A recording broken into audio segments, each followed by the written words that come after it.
Muy buenas tardes, hermanos, ¿cómo están? Que Dios les bendiga. Les saluda su hermano Felipe. Ya hemos llegado a la quinta ley. Ya solamente nos faltan, pues, tres, la de hoy y dos más que serán expuestas la próxima semana.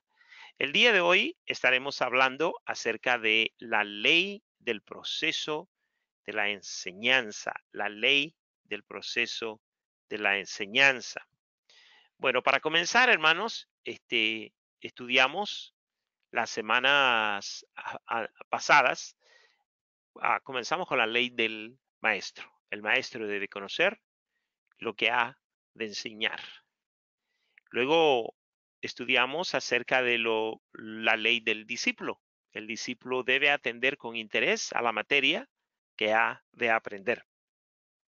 La ley número 3 la vamos a ver en unos segunditos, pero ya de entrada podemos darnos cuenta, hermanos, que todo proceso de enseñar incluye varios factores.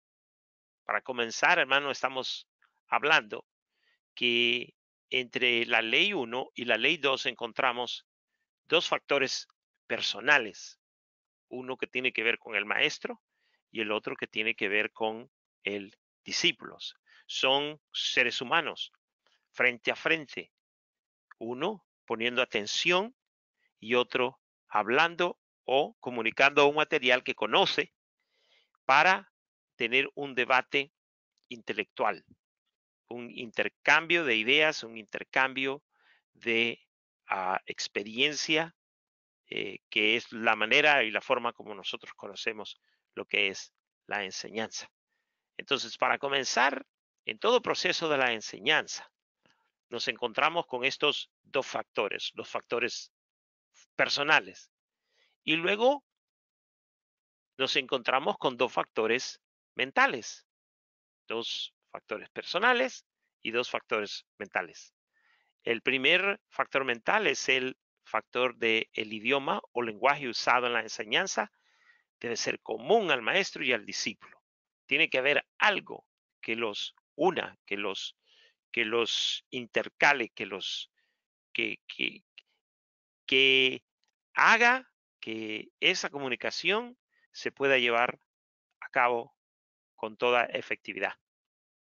Y luego está, además del idioma, tenemos la verdad que ha de enseñarse, ha de ser aprendida por medio de la verdad que ya es conocida. Estos son los dos factores mentales.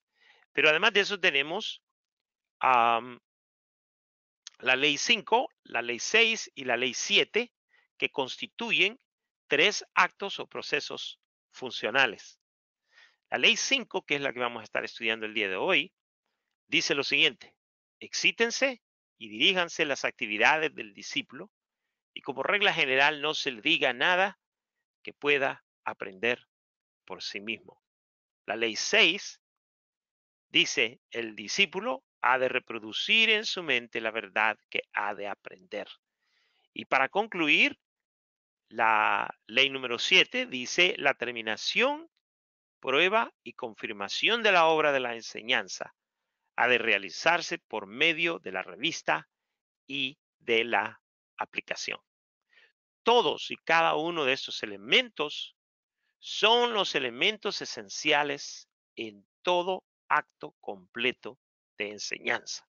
Yo quiero que vea usted por un momento, cada vez que nosotros vamos a enseñar, ya sea 5 minutos o 5 horas, todos estos elementos deben estar presentes.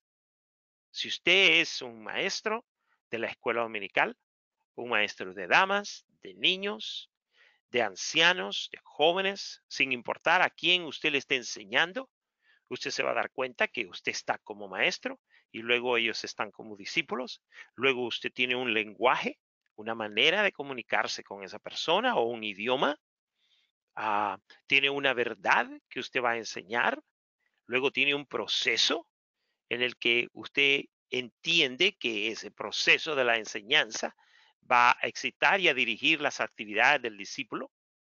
Y luego el discípulo tiene que reproducir en su mente esa verdad que ha de aprender y luego toda enseñanza, una vez más, ya sea de 5 minutos o de 1 hora, tiene que tener una revista o una aplicación. Estos factores son los factores fundamentales para tener una apropiada enseñanza. O sea que no solamente se trata de preparar una clase, no solamente se trata de eso, no solamente se trata de buscar un material, no solamente se trata de tener un bosquejo o una lección preparada, sino que se tienen que tener en mente que esos elementos esenciales que involucran esos dos factores personales, esos dos factores mentales y esos tres actos o procesos funcionales, tienen que estar presentes. Si no están presentes y si no se conocen, si no se ponen en práctica, entonces la enseñanza se hace infructuosa. Ahí tenemos, hermanos, que en muchas iglesias eh, donde tenemos escuela dominical, se observa quizás la primera, la segunda, la tercera, pero se nos olvida la número 7. No tenemos mucho conocimiento de la ley número 6, mucho menos de la número 5. Entonces, quizás consideramos los dos factores personales y los dos factores mentales, pero carecemos de conocimiento entre esos tres actos o procesos funcionales para completar toda, am, todo los elementos esenciales en el acto completo de la enseñanza. Yo quisiera que antes de continuar, porque a continuación vamos a estar estudiando la ley número 5, pero antes de eso yo quisiera que si hay alguno de ustedes que me pudiera decir o si alguna pregunta usted tiene, cómo puedo emplear esta ley o cuándo es que esta ley se está. ah, Me dicen que no estoy compartiendo la pantalla. Gracias por haberme dicho. Déjenme, levanten su mano si ven que la pantalla está ahí presente. Amén. Ok. Dispénsenme que se me había olvidado apretar un botoncito. Muchas gracias. Bueno, como les decía, hermano, estas son las 7 leyes presentadas. Y yo quisiera escuchar a algunos de ustedes cómo es que usted hace para aplicar quizás alguna de estas leyes, ya sea la 5, la 6, la 4, la 3. ¿Qué hace usted o cómo lo hace? O si usted tiene alguna pregunta de cuándo es preciso eh, poner en práctica esta ley. Por favor, hermanos, quisiera que me ayudaran y quisiera que compartieran en sus experiencias cuando ustedes están enseñando. ¿Alguien?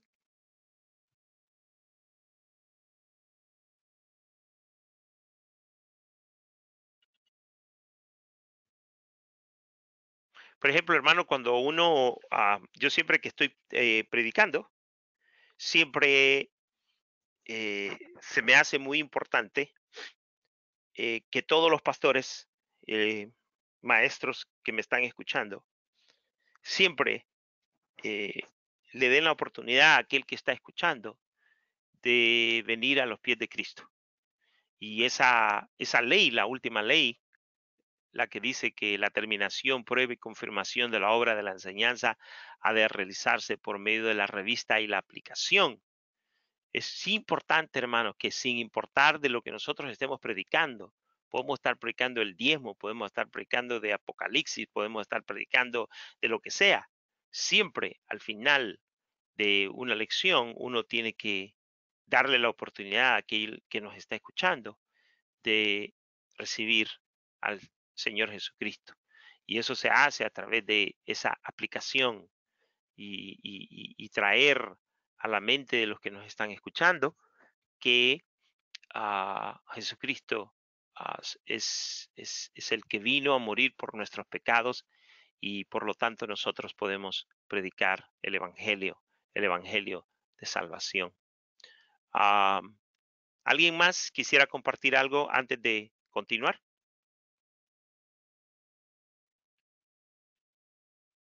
Bueno, vamos a pasar al siguiente punto. Puntos a considerar. El corazón de esta ley, el de la ley del proceso de la enseñanza, está en esta, en esta hojita o en esta información que les presento a continuación. Esto es lo que básicamente, como 10 páginas del capítulo, están tratando de decirnos. ¿Ok? Y lo voy a hacer despacio y voy a tratar de eh, comunicárselos. Primeramente, la enseñanza, dice Gregory, que es la comunicación del conocimiento y la experiencia. La enseñanza es la comunicación del conocimiento y la experiencia. Pero más propiamente, deberíamos decir que esa comunicación es el resultado de la enseñanza, ya sea hablando a sus discípulos por medio de demostraciones o guiándoles a que por sí mismos descubran las verdades o principios. El maestro está transmitiendo experiencia a sus discípulos. Esa es su tendencia y propósito, y su enseñanza está en relación directa con ese propósito. Vamos a agarrarlo por pedacitos. Número uno, cuando nosotros nos comunicamos con los que tenemos frente a nosotros y lo hacemos hablando, lo hacemos con demostraciones y lo hacemos guiándolos, lo que nosotros estamos haciendo es que am, estamos comunicando, y en ese proceso se deja ver el resultado de la enseñanza. Pero cuando nosotros estamos hablando o demostrando o guiando, no necesariamente estamos transmitiendo información. Sí estamos transmitiendo información, pero no necesariamente es lo único que estamos haciendo, sino que lo que esta ley nos está tratando de enseñar es que esa comunicación, que es a través del habla, que es a través de la demostración y que es a través de la guía, es con el propósito que los alumnos puedan por sí mismos descubrir las verdades o principios. Lo voy a decir de otra manera. Si nosotros creemos que nuestra función como maestro es llenarnos de conocimientos para luego ir a ponernos frente a los alumnos y decirles todo lo que sabemos, entonces no estamos haciendo el trabajo como debería de ser hecho. Eso no es enseñar.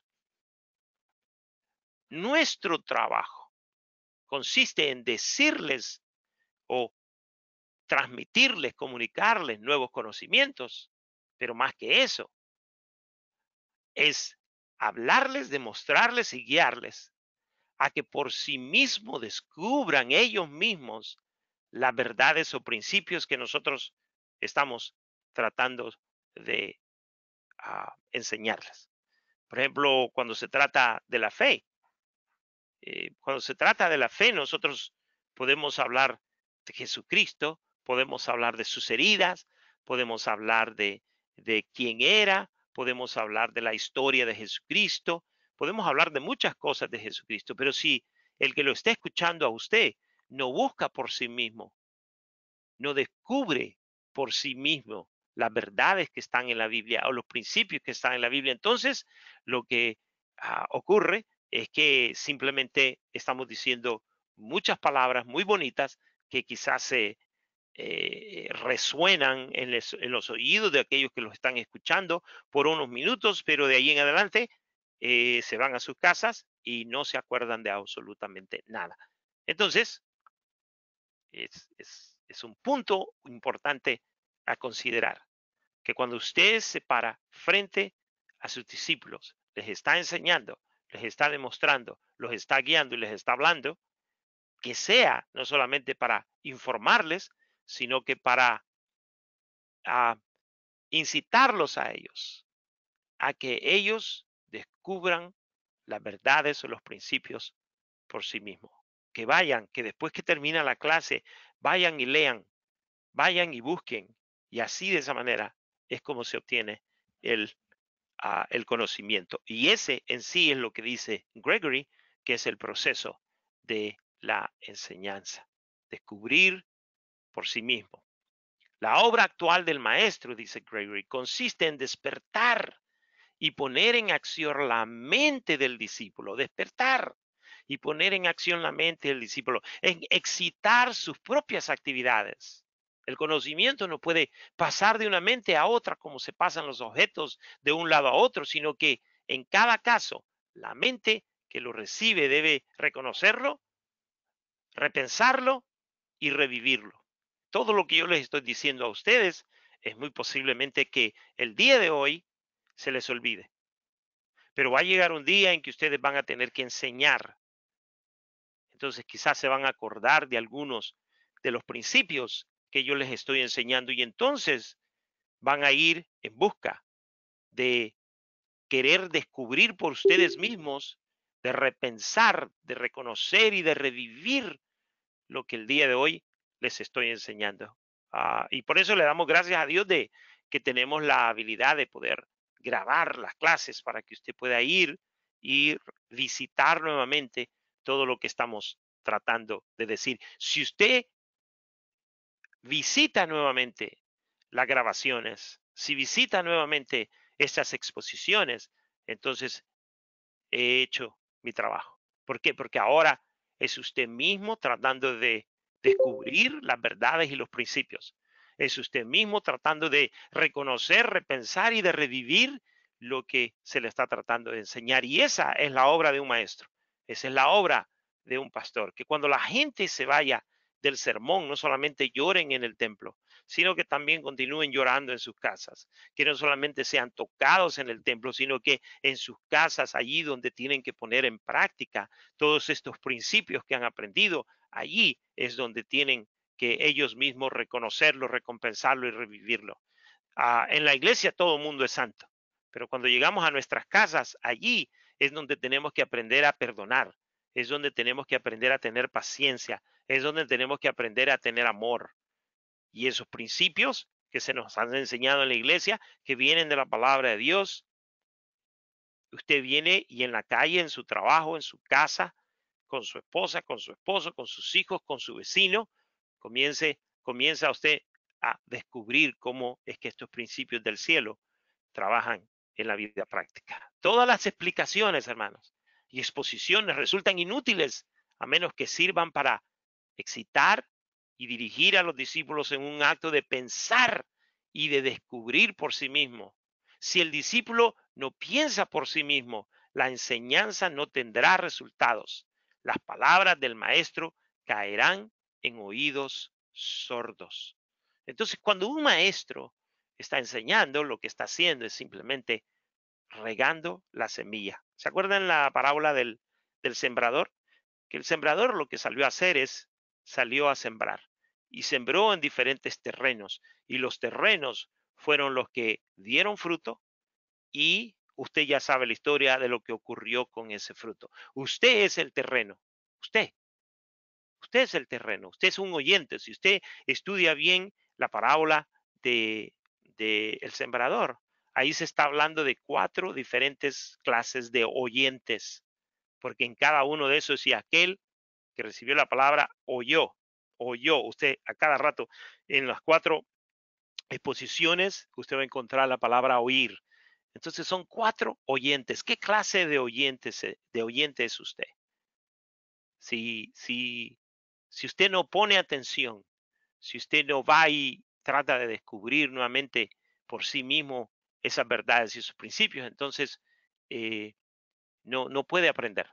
Simplemente no va a pensar y no va a descubrir por sí mismo. Entonces, este en sí es el corazón de la ley del proceso de la enseñanza. Entonces, la ley dice, excítense y diríjanse las actividades del discípulo y como regla general no se le diga nada que pueda aprender por sí mismo. No se trata de un juego, no se trata de querer mantenerlo ignorante. No, No se le diga nada que pueda aprender por sí mismo para que se convierta en un descubridor. Cuando usted se convierte en un descubridor, cuando usted hace el esfuerzo mental, el esfuerzo físico por descubrir algo, entonces lo ha aprendido correctamente. Y si lo ha aprendido de esa manera, entonces lo va a poder explicar a otros y lo va a poder enseñar a otros. Entonces, esta ley del proceso de la enseñanza tiene dos partes. Primeramente es excitar y dirigir las actividades del discípulo. Entonces, un maestro, de acuerdo a esta ley, lo que tiene que hacer es básicamente hacer lo que hace un pastor con sus ovejas, guiar a las personas, guiar sus actividades, pero de tal manera que ellos estén aptos, aptos y con deseo de descubrir. Y si usted logra ese, ese incentivo en el corazón de sus oyentes, entonces prepárese, porque le van a hacer preguntas y usted va a acordarse de esta regla, que cuando un niño, que cuando un adulto le haga una pregunta, no se apresure a darle la respuesta. Entérese, mejor provéale a esa persona y dígale, mire, yo le aconsejo que lea el Salmo tal y usted dígame cuál sería la respuesta de la pregunta que usted está haciendo. ¿Por qué? Porque ese es nuestro trabajo como, como maestros. No decirles las cosas, sino convertir a cada alumno en un descubridor de las verdades y de los principios, que se convierta en un pensador. Para eso existe la escuela, para eso. Yo estoy a punto de comenzar mi próximo semestre en la universidad y ya recibí mi sílabo y son 15 libros los que tengo que leer, tengo que escribir todos los días, todas las semanas, este, un escrito de 1000 palabras cada escrito y además de eso tengo que hacer exégesis de diferentes capítulos de la Biblia, tengo que hacer escritos largos, largos, 15, 20 preguntas y son muy técnicos. Y yo me pregunto en ocasiones, ¿tengo que pagar tanto, tanto tengo que pagar? Y el que termina haciendo el trabajo soy yo. El maestro simplemente llega, se sienta, dice algunas palabras y nosotros hacemos el trabajo. Y cuando usted lo comienza a ver de esa manera, bueno, ¿y entonces para qué le pago al maestro? ¿Le pago al maestro para que me enseñe? No, si eso fuera así, entonces nadie aprendería. Hay personas en la escuela a la que yo voy, a algunas que ustedes van, que no estudian, que van porque les gusta decirle a todo mundo que están en la universidad o que están en la escuela, pero nunca estudian y tienen malos grados. Y se llega el día de la clase y a puras penas están sacando, copiando, tratando de que alguien les ayude, porque no hacen sus tareas. Entonces, de esa manera es un desperdicio el dinero. Pero si usted se entrega al estudio, si usted se desvela, si usted lee, escribe, entonces se va a convertir en un descubridor. Y ese es el proceso de la enseñanza. Vamos a ver algo acerca de la filosofía de la ley, de esta ley. Podemos aprender sin necesidad de maestro. Los niños aprenden millares de cosas antes que hayan visto una escuela, algunas veces con la ayuda de sus padres y otras personas, pero más a menudo sin ayuda alguna por su propio esfuerzo. Todo ha de ser al principio aprendido por el estudiante sin instructor, pues no hay instructor que pueda enseñarlo.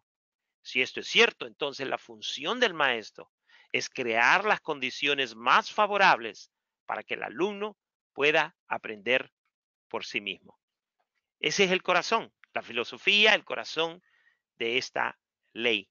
Si hay una ley que verdaderamente nosotros tenemos que ponerle mucha atención, es esta, para que no cometamos el error de creer que como nosotros somos los que conocemos todo, nosotros tenemos que decirles todo a nuestros alumnos.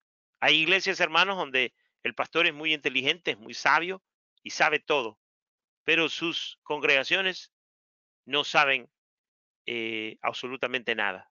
¿Y por qué? Porque lo que hace el pastor o lo que hace el maestro es simplemente hablar y comunicar, pero no convierte a su alumno en un descubridor. Usted, hermano, tiene que descubrir por sí mismo. Esta clase eh, no va a ser un fracaso si usted se convierte en un descubridor. Si usted agarra este material y se lo enseña a otros 5 hermanos dentro de su iglesia, lo sienta, ve las clases y comienzan a estudiar el material y comienza a preparar a otros maestros que también se puedan capacitar y que cuando estén frente a, frente en un salón de clase con alumnos, sepan lo que tengan que hacer.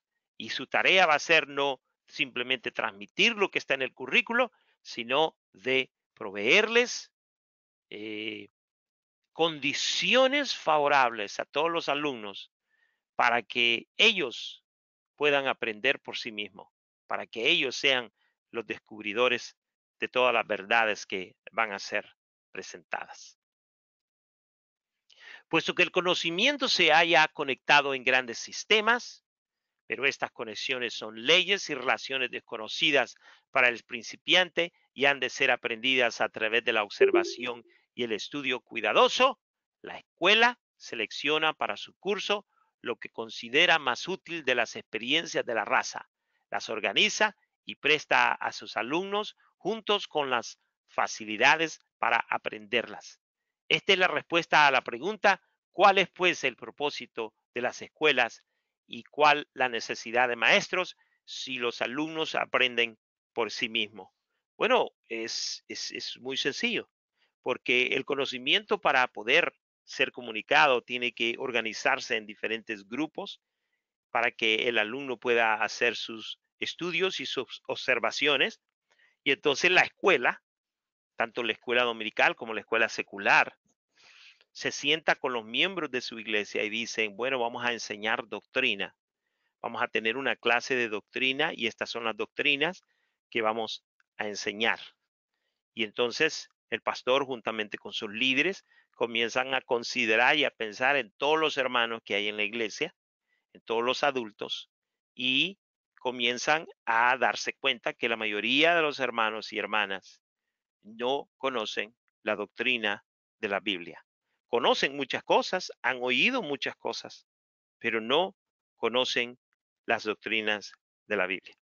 Yo le preguntaba a alguien hace unos días, ¿por qué será que la Biblia, eh, por qué será, no la Biblia, sino que por qué será que cuando nosotros vamos a un funeral se nos dice que la persona ya está en el cielo, murió y ya está en el cielo? Y luego Pablo dice, cuando está hablando acerca del rapto, que los muertos en Cristo resucitarán primero y luego nosotros, los que estamos todavía en vida, dice, seremos arrebatados y nos encontraremos con Cristo en las nubes. Si ya cuando nosotros morimos, ya estamos en el cielo, ¿por qué razón o quiénes son los que van a resucitar? Si ya estamos en el cielo, ¿quiénes son los que van a resucitar? Ah, es bastante importante. Entonces, ¿qué es lo que hace la iglesia? La iglesia viene y prepara un currículo de clases que todos los hermanos tienen que pasar y se organiza una escuela dominical donde los hermanos están siendo educados bíblicamente para que puedan tener respuestas a cada una de estas preguntas. Pero si nosotros solamente lo que tenemos son sermones de los domingos, entonces va a ser bien difícil que un hermano pueda mantenerse o pueda protegerse en contra de tanta doctrina que está, que hay en el mundo, en el Facebook, en la radio, a cada rato, cada vez que se predica un sermón. El otro día estaba escuchando a un cantante que me gusta mucho y me estaba dando cuenta que este hermano cantante es pastor y la mayoría de sus cantos están llenos de muchas doctrinas y muchas de esas doctrinas, si no son entendidas bien o no son explicadas bien, entonces comenzamos a creerlas, comenzamos a vivirlas y comenzamos a vivir doctrinas que vienen en canciones que no tienen ni pies ni cabeza y que ni siquiera se encuentran en la Biblia, pero como las canciones están llenas de doctrinas, entonces ah, nos encontramos en problemas y no entendemos. ¿Por qué? Porque hemos fallado como iglesia. No hemos organizado los puntos cardinales de nuestras doctrinas. ¿Qué creemos del Espíritu Santo? ¿Qué creemos de la Biblia? ¿Es la Biblia, la palabra ah, inspirada por Dios o el libro contiene la palabra inspirada por Dios? ¿Tiene la Biblia errores?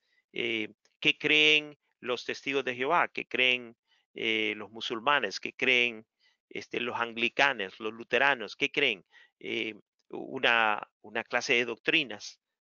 Para eso sirve las escuelas, para organizar en grupo aquellas doctrinas y aquellos grupos de conocimientos que necesitan ser transmitidos a cada uno de los feligreses, especialmente aquellos que acaban de llegar a la fe en Jesucristo. Es importante, es importantísimo, hermanos. La iglesia más que nunca debería ser una iglesia que enseña. Sí, tenemos que predicar, pero más que predicar, tenemos que enseñar, tenemos que mantener a la gente muy cerca de la palabra de Dios. Porque si no, lo que viene son puras ideas, puras filosofías y una infinidad de cosas que no tiene ni pies ni cabezas. Las reglas. Aquí les estoy presentando 5 reglas, pero si usted quiere ver todas las reglas eh, que presenta Gregory, lo va a encontrar en la página 81 del libro que tiene usted aquí en este programa. Vamos a ver las reglas. Adáptese las lecciones y ejercicios a la edad de los alumnos. Eh, no solamente de los alumnos de los niños, sino que también los ancianos. Divida las edades de los adultos en diferentes grupos, porque cada uno de estos grupos tiene diferentes necesidades y diferentes intereses. ¿Ok? Entonces, es importante que en la iglesia se puedan tener estos grupos de enseñanza para que todos podamos aprender de una manera correcta. Si usted tiene a una persona de 80 años y le está enseñando cómo, cómo, cómo mantener una relación con su esposa vibrante, como que ya no va a estar muy interesado. Eso se lo va a enseñar quizás a una pareja más joven. ¿Qué es lo que le va a enseñar a un anciano ya de 80, 90 años? Bueno, le va a hablar acerca de cuál va a ser su destino, ah, qué va a ocurrir después que una persona muere, hablarle acerca de eh, que va a estar con Cristo, que el Señor lo va a esperar con manos abiertas. O sea, tenemos que adaptar las lecciones y los ejercicios a la edad de cada uno de los alumnos y la audiencia que nosotros tenemos. Algunos se interesan más en los temas que apelan a los sentidos. Los niños les gustan las actividades, les gustan los cantos, les gusta levantar la mano, brincar, marchar y todo lo demás, mientras que hay otros grupos que están interesados más en el razonamiento, en pensar, en sentarse y que los hagan pensar. Entonces nosotros tenemos que proveer esos proveer eh, esos espacios, esos lugares donde nuestros alumnos puedan aprender adecuadamente. Elijan selecciones que tengan relación con la condición y necesidades de los discípulos. Tenemos que, que estar muy al tanto de qué es lo que está ocurriendo alrededor para poder hacer una aplicación. ¿Por qué? Porque eh, las, las lecciones nuevas que no se conocen se van a conocer a través de las lecciones pasadas y de lo que ya el alumno conoce, con lo que está familiarizado. Es una de las leyes. Número 3, considérese cuidadosamente el asunto de la lección que ha de enseñarse y búsquese su punto de contacto con la vida de los discípulos. Tiene que estar constantemente aplicando. No todo es aplicable de la misma manera, no todo. Se aplica de diferente manera a diferentes personas. La palabra de Dios tiene una sola interpretación, pero tiene una multitud de aplicaciones. Número 4, hágase ver que en la lección se encontrará, si es estudiada perfectamente, algo digno de conocerse y después pregúntese cuál es la verdad que se ha descubierto. En otras palabras, nosotros constantemente tenemos que estarle diciendo al alumno que lo que está estudiando es de suma importancia, de suma importancia. Si usted estudia lo que yo le estoy enseñando perfectamente, algo digno usted va a conocer. Usted va a ser mejor maestro. Usted va a ser un excelente comunicador. ¿Por qué? Porque conoce las leyes de la comunicación. Ahora, después que que, ¿cómo se llama? Que usted exponga su lección, usted debe de hacer preguntas. ¿Qué verdad usted ha descubierto? ¿Qué es lo que ha aprendido? Siempre tiene que hacer eso, constantemente. Por eso es que tenemos que tener paciencia. Por eso es que nuestras lecciones tienen que ir despacio, tienen que ser tranquilas, tienen que ser metódicas, tenemos que tener paciencia, tenemos que hacer constantemente pensar a las personas. La lección que no tiene como culminación la pregunta termina mal. Por lo tanto, el maestro debe reprimirse la impaciencia que impide que el alumno se explique y que trate de sacar las palabras de la boca de los alumnos. El maestro no puede entrar en, ¿cómo se llama?, en la impaciencia. No puede. Tiene que permitirle a los alumnos comunicarse en el lenguaje que ellos conocen y de la manera que ellos están entendiendo. Y mientras ellos están explicándose, sea con buenas palabras, o sea, con palabras fáciles de entender, usted le va ayudando a la persona a que vaya entendiendo, que vaya entendiendo. Eh, Quizás no tanto le corrige, sino que lo guía a que vaya y llegue al punto central de lo que esta persona quiere aprender. Entonces, eso es lo importante, que nosotros tengamos estas reglas en mente. Ahora voy a presentarles algunas de las violaciones y errores. El pensamiento viene por pensar y no porque se le haya dicho al alumno. O lo he dicho 10 veces, le decimos a la gente. Eh, es bien interesante, hermano, que nosotros a través de nuestras clases que nosotros enseñamos, decimos muchas cosas y creemos que por que hemos dicho buenas cosas, cosas que están en la Biblia, creemos que ya la gente lo sabe. Pero no, no es así. Nosotros podemos haber dicho muchas cosas, pero si el discípulo no piensa en lo que usted está diciendo, entonces no puede tenerlo en su mente, no lo puede retener. Entonces, una vez más regresamos al proceso de la enseñanza, que nosotros lo que decimos tenemos que decirlo de tal manera que hagamos pensar a nuestros alumnos. Si ellos piensan, entonces ellos están cuadrando en su mente todos los conceptos y los principios que nosotros les estamos enseñando. Siempre, constantemente, ¿cuántas veces se los he dicho? Y se los he dicho una y otra vez y otra vez y otra vez. ¿Por qué? ¿Por qué se los tiene que repetir 10 veces? Porque usted como maestro o el discípulo como discípulo no ha entendido que él tiene que procesar con sus propios pensamientos lo que está aprendiendo. Y usted como maestro tiene que incitarlo a que aprenda, a que se convierta en un descubridor. Quejarse de que la mente no guarda lo que en realidad jamás se le ha dicho. Ese es otro de los errores. Ustedes no guardan nada en su mente y nosotros comenzamos a recriminar a los discípulos. Yo lo he cometido un montón de veces. No guardan, no se olvidan de nada. Para que los hechos o principios que enseñan sean recordados, la atención debe estar concentrada en ellos y ha de haber un esfuerzo consciente para recordarlos. Si sus discípulos llegan, están presentes físicamente, pero usted no está haciendo absolutamente nada para acaparar la atención de los alumnos, entonces va a ser bastante difícil que sus discípulos recuerden los principios que usted les está enseñando. Una tercera violación consiste en la prontitud con que los maestros exigen que se reciten las lecciones en las mismas palabras del texto. Y si en la clase se hace alguna pregunta, impedir a los alumnos que piensen. Si el alumno duda y se detiene por no haber pensado o por falta de memoria, lo malo está en la lección anterior que ahora da ese fruto.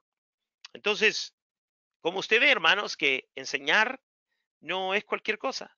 Enseñar tiene su chiste, tiene su arte. Y un maestro que verdaderamente Dios lo ha llamado a, a enseñar, tiene que pensar en todos estos principios, agarrarse de la mano del Señor y esperar que sus discípulos puedan aprender como se debe. Quiero hacer un breve repasito nuevamente a lo que son las enseñanzas. Recuerden, hermanos, son 2 factores personales, 2 factores mentales, 3 actos o procesos funcionales, y estos elementos agrupados de esta manera representan los elementos esenciales en todo acto completo de la enseñanza. La próxima semana, hermanos, vamos a estar estudiando la ley del proceso del aprendizaje. El día de hoy estudiamos la ley del proceso de la enseñanza. La próxima semana no es de la enseñanza, sino que del proceso del aprendizaje. 2 cosas bastante importantes. Una tiene que ver la manera como comunicamos los conocimientos y las experiencias, y el otro tiene que ver, está concentrado en lo que es la lección en sí. Cómo es que se prepara ese aprendizaje, qué es lo que involucra y qué es lo que nosotros tenemos que ponerle atención. Bueno, hermanos, eso es todo por el día de hoy. Ya les mandé la clase de la semana pasada. Vamos a tratar de que la clase de esta semana les llegue con prontitud en unos momentos más. Y después de la clase, hermano, el día de mañana les llega un correo dándole las gracias por haber participado en la clase. Allí en ese correo, si ustedes ponen atención, va la clase añadida. Ya va un enlace que ustedes solamente lo oprimen y la clase comienza. No tienen que esperar hasta que yo la ponga en YouTube. Así que estén atentos de ese correo electrónico para que puedan ver la clase con más facilidad. ¿Alguna pregunta, hermanos, o algún comentario que ustedes tengan acerca de lo que se dijo el día de hoy? Sí, hermano Carlos. Abra su micrófono.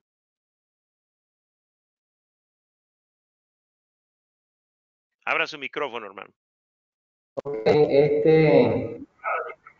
Ajá, ya. Sí, Ya lo aquí lo abrí. escucho, hermano. Sí, lo escucho. ¿Me escucha? Sí, hermano. Ok.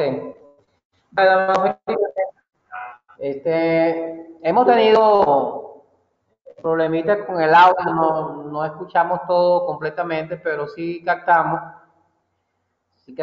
la esencia de la ley del proceso de enseñanza.